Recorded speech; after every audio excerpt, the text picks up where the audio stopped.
Hello friends, welcome back to our channel. This is Dr. R. Karthikeyan doing MD Medicine at MAMC. So we'll be continuing with our animation series on COVID, where we are planned to discuss lots of clinical features, London strain, and COVID admission and discharge criteria, as well as treatment, as well as post-COVID sequel. So if a person comes to you with what you will do? So there comes the admission criteria given by Ministry of Health as well as Family Welfare. So, the person coming as COVID suspect or COVID positive should be taken a proper regular history, and three parameters should be recorded. One is respiratory rate, should be measured for 1 minute. Next is oxygen saturation, that too measured on room air.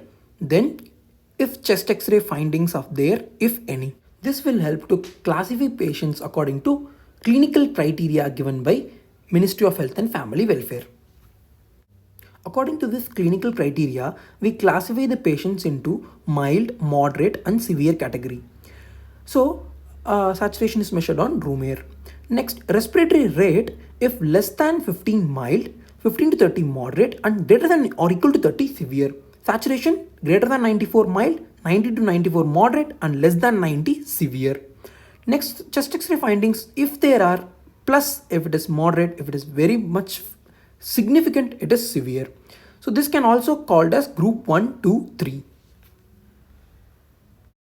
COVID suspects who are in the group 1 category are first sent to COVID care center where they are tested for COVID-19. If it is negative, they are discharged with symptomatic treatment, and if positive, either home quarantine or admitted in COVID care center.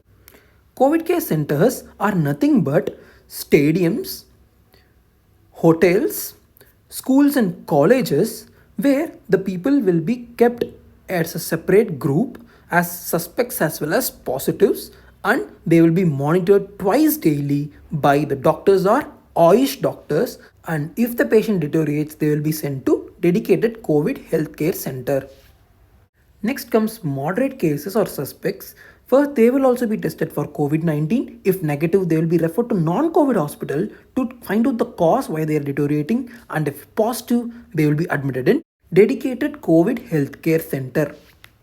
Centers are equipped with allopathic doctors with good number of beds with good number of oxygen cylinders. They are monitored closely here, and if the patients desaturate, they will be sent to dedicated COVID hospitals. Here comes the severe category patients where they may be in ARDS or septic shock. They should be tested for COVID-19, and if negative, they should be referred to some non-COVID hospital after stabilization. If positive, they should be admitted in COVID hospitals. These dedicated COVID hospitals should have facilities for oxygen beds, oxygen cylinders, as well as this mission ventilators with facilities for intubation, as well as ICU settings for continuous monitoring of the patient and urgent emergency resuscitation measures if required. An ambulance should be available 24/7 in all of the three centers discussed now.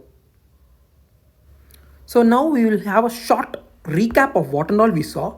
First, we saw the three variables to be seen, and next the clinical criteria we saw.